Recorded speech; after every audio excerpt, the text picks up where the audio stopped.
If this is your first time checking out my channel, welcome. And if this is you returning, I love you.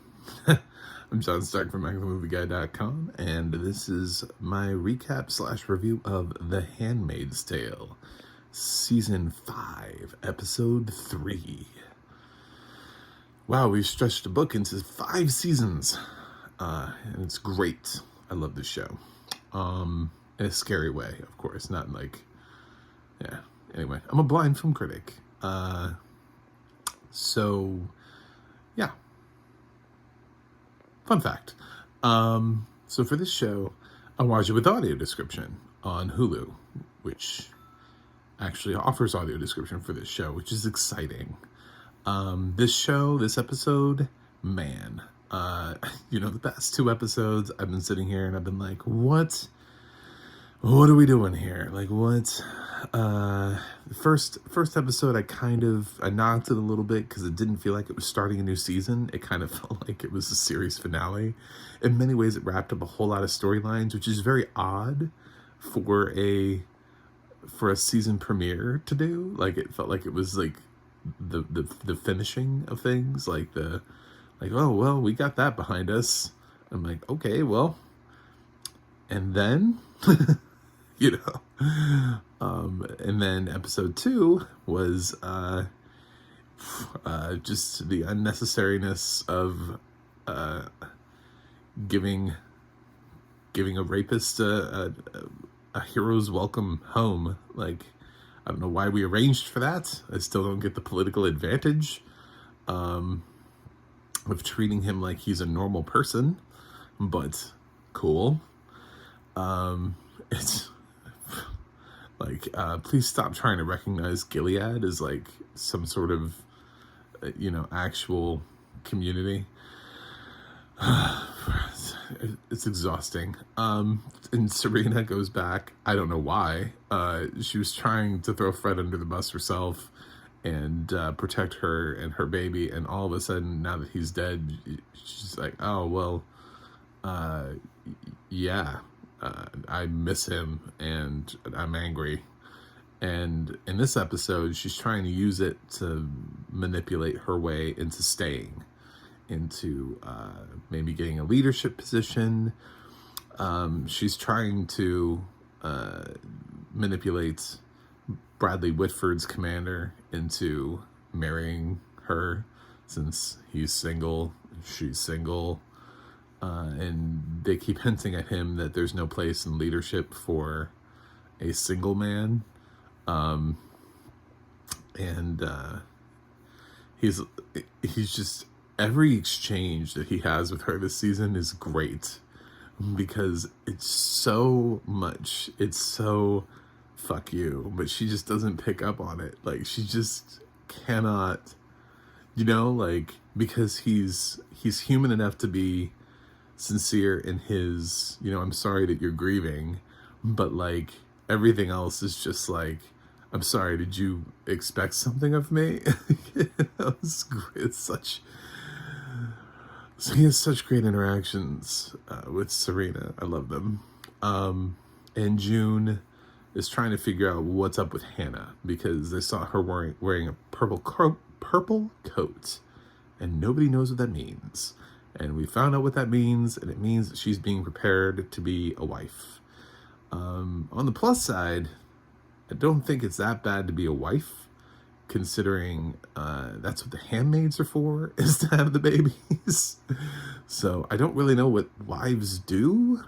I think they attend things and they have to hold galas, but I don't think, I know Serena got pregnant, but is it the same for everybody? Like, maybe the commanders do have sex with their wives. I don't know, but it kind of seems that that's the whole purpose of having a handmaid, is for the handmaid to have the baby, not for the wife. Anyway, so I don't know really what kind of danger Hannah is in, but she's still really young to be considered for that at this point, at this stage.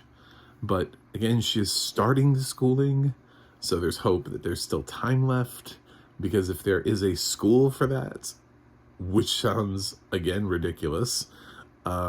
She would be starting it and not in it, or whatever.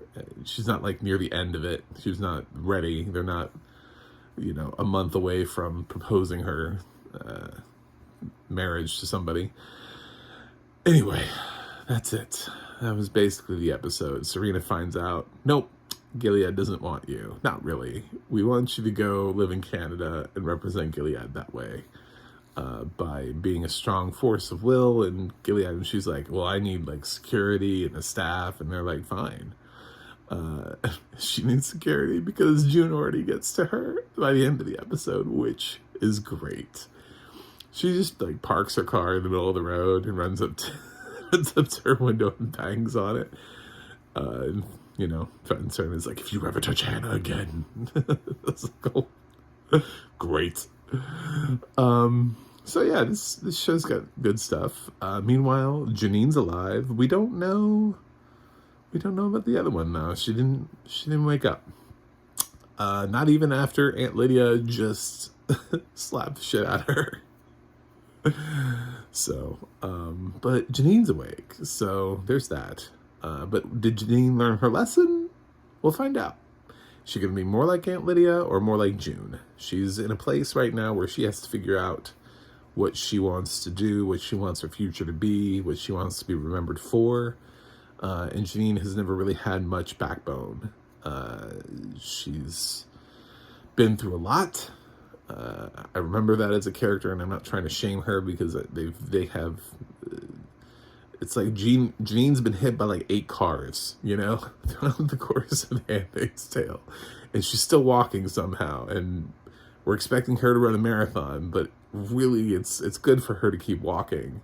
The fact that anybody expects Janine to be some sort of, like leader of the movement is just, it's like she's lucky to be alive.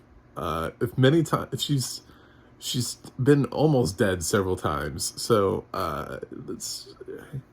she's just lucky to be here. June is June for a reason, so that's why she's a force to be reckoned with. It's because she has the strength for it. But Janine's alive. All right, so that's it. I'm excited going for episode 4. And we'll see where we go from here. I hate Serena. I know we've got one more season left. I know I'm not going to get resolution on Serena because I don't know what the final season would be about if we got rid of Serena and Aunt Lydia this season. So I kind of feel like they're both going to make it to the final season so that we can wrap up the whole story in the final season. I think this season is going to be just manipulating and moving things around to try to get people in position for the final reckoning. That should be the name of the final season, Final Reckoning. Burn, Gilead, burn, hopefully.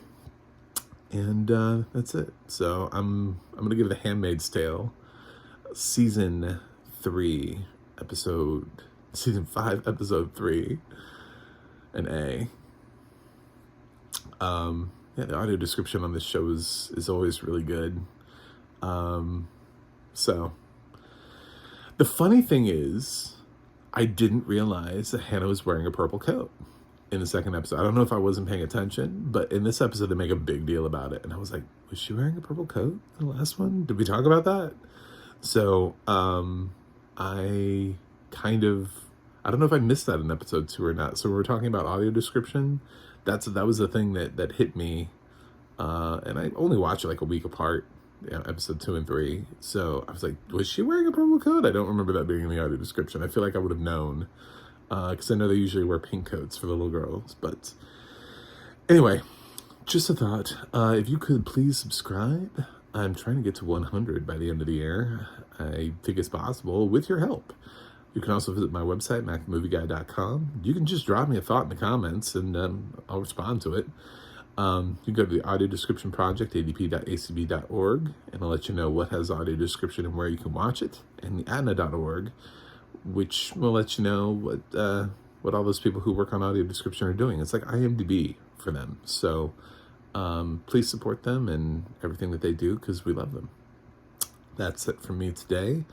And keep supporting things that have audio description. I got to go review something else, but I will see you on the other side.